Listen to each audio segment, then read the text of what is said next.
Hello again. So here we are in March already. Time flies when, you're never planning ahead of time as much as you'd like. So the rains have stopped here in North Texas. It is March. We have warm weather, and everybody this morning is out at the Home Depot and the Lowe's and the garden centers. They're buying all of their supplies because it's time to start planting. And technically, like I say, it would have been nicer to get things in probably a couple weeks ago, even though it was cold and you take a chance that things might die on you. But now, I think we're past all that. So now I got to get out here and get them moving because I've already planted a few things and it's time to plant some more. So today what I'm going to concentrate on is getting my irrigation in for the rest of some of these beds. I'll probably do it a little bit at a time as I start to put the beds down, but on some of these I've got some plants in. I'm going to put some more plants in, but I got to get the irrigation in there because they need the water, and especially when you work or if you travel and work like I do, it's hard to do the upkeep when you're away, so you got to automate as much as you can. So anyways, I'm going to show you a little bit about what I'm going to do here, and you can probably take some of these tips and see if some of this works for yourself. There's lots of ways to do things, not necessarily right or wrong, but lots of different alternatives, and see which one might be better for what I'm doing and better for what you're doing. Okay, let's see what we're going to do. Alright, so as you may have seen previously, I started to put down some herbs. The herbs were some of the first things that the stores had, so I started to put some of that in my first raised bed, and they even had some of the kale, Brussels sprouts, and cauliflower, so I started to drop a few of those in. But anyways, what I have to do is get my irrigation here going. Now there's many different ways of doing irrigation, and I've tried different methodologies. The one that I'm going to do for these raised beds here, if you notice, I got a big box here, and it is the Dig. They make good products. Dig Micro Line. It's the drip line.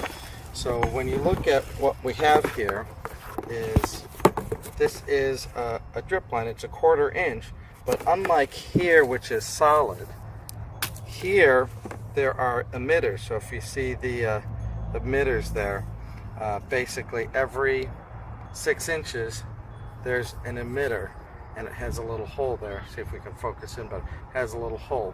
Now if you go to your Home Depot and your Lowe's, a lot of times the only ones they carry are the 12-inch emitters. So that means every foot there's an emitter, but I find that that's spaced out too big for me. I need something closer together, and thank goodness that you can go to places like Sprinkler Warehouse, and they sell the 6-inch one. So think about when you're snaking this up and down your bed, right? You have a greater chance of every 6 inches watering one of the plants. So my tools today are this. As you may have seen some of my previous videos, I already have the main lines here in place. I had these main lines here last year when I had the containers. So these are all in place. Now, some of these are here from last year that had single line emitters, right? Like this you could do, make a hole, and then have each plant get its own little emitter. But when you're doing the beds like this, I think it might be better to kind of just do more of a slow drip. I think it's more efficient in terms of your water usage, and because you're going to have a bed full of vegetables, it'd be impractical to have emitters like that. I think the single emitters would work better if you had like 2 or 3 main plants, and then you can just focus the water on that plant rather than the dirt. But for some of these raised beds, I think these drip lines are going to be way better. So of course the things that you need for such an endeavor is you need some solid tubing, because you don't want to be dripping water outside, so you just need to get it up there. And then you need your drip line, so that I will basically make the attachment here and then snake it up and down like a racetrack. I'll snake it up and down. And of course, how do you keep it secure so it doesn't wiggle around? These are really good. These are stakes, galvanized metal stakes. I get these off of Amazon, and you can too. They're really good because they don't rust. Originally I bought some that were not galvanized, and they rusted by the end of the season, so you're not going to get long life out of them. But those are going to be really good because they don't rust. And then of course you need your scissors and something to cut with, and then of course you need your little package of the connectors. So basically here, for all the raised beds that you see, I'm going to be going eventually bed by bed and laying those out. Now when you look at something like this, how I keep this watered, well, last year I did, and I'll probably maybe still do it, these emitters. So by staking these into the ground, it makes like a little waterfall. I could do that too, because there's not going to be as many plants in here, because you know these are going to expand and you need some room. So in some cases you might want to put something that sprays it out a little bit more and not have to snake it around. I mean, you could do either way, but sometimes you're trying to think of the practical purposes and stuff like that. So I may go with this again and have like maybe 2 or 3 strategically placed for that, but we'll see. And then if you don't like it, you can change your mind and switch it around too. That's for sure. You don't, you're not stuck with one thing. You can see what works best and try different things. The biggest thing I think that you want to not do is come in and water where you're watering and the leaves are getting wet, and you don't want stuff that's necessarily going to disturb all the dirt and stuff like that, because when you water the leaves, sometimes that may one, just be bad for the leaves and kind of drowning the plant, and you might just introduce things like disease or fungus and stuff like that. So you're trying to keep the dirt and keep things at a minimum. At least that's what I've read.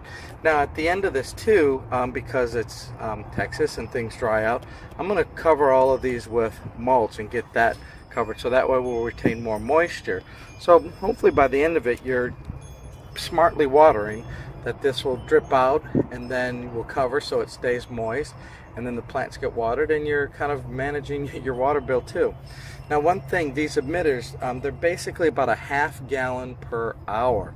So that's the only drawback, is that they're pretty much a very slow drip.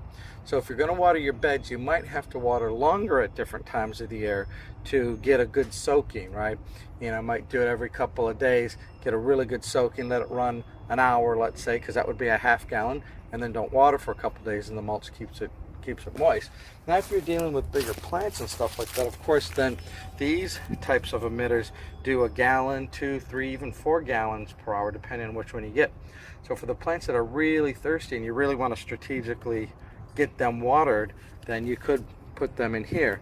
Now one of the things too, though, that I think you might want to be careful of is, if you have a zone and it has the slow drip emitters, you may not want to combine that so much with the slow and the faster drip emitters. So I'm going to try to see, to keep the pressure and all that regulated.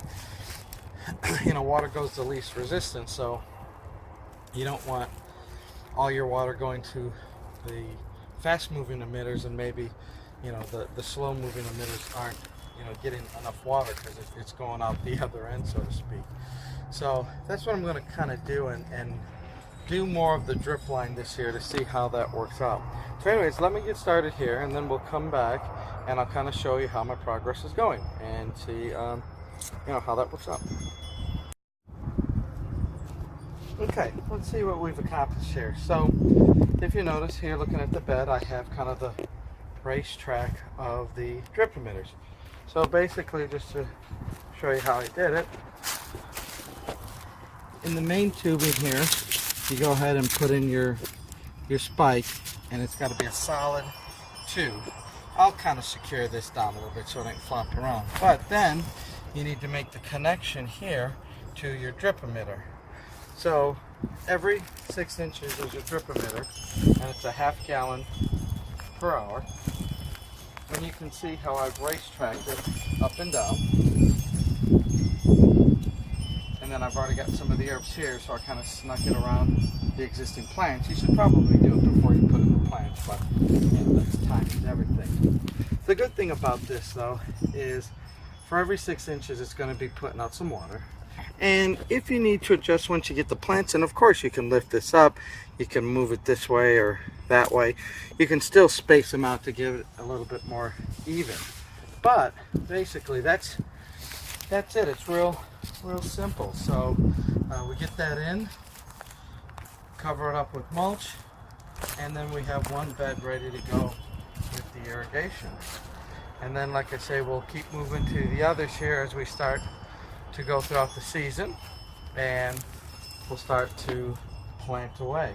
One of the things that is kind of an interesting side note here is the onions. Look at that. So these are the Egyptian walking onions, and they lasted throughout the winter. They still survived, but now that it's gotten rain, they've really had a boost of growth. And then the other thing that I did is in between, I kind of weeded in between. There was some, some of the dead grass and the leaves from the trees. I kind of weeded that out to give them some breathing room, but they're doing good. They're going to grow up big and tall now. Of course, if I would have been a little bit more foresight, I would have put them in a sunnier location, because in the spring and summer, of course, they get full sun on this side. But as the winter comes in, they start to get a little bit more shade, which if you keep wanting them to grow, you need them in more of a full sun situation. So I may end up relocating this eventually. But just my weeding from last week has given them some air circulation, and the big rains we have given some rain, so they're growing up. I'd like to make a more permanent bed for these. I mean, this container's fine, but I'd like to put more Egyptian walking onions. You probably can't have enough onions when you think about it, but putting them in one of these beds here or something in a sunny location, I might do something like that. So anyway, I'm going to continue to work here, and just wanted to show you the irrigation for the first bed. I got some planting and some other things, so please check back in with us as we start to kick it into gear and show you how our experimental garden is going, for the goods, the bads, and the uglies. All right, we'll talk to you later.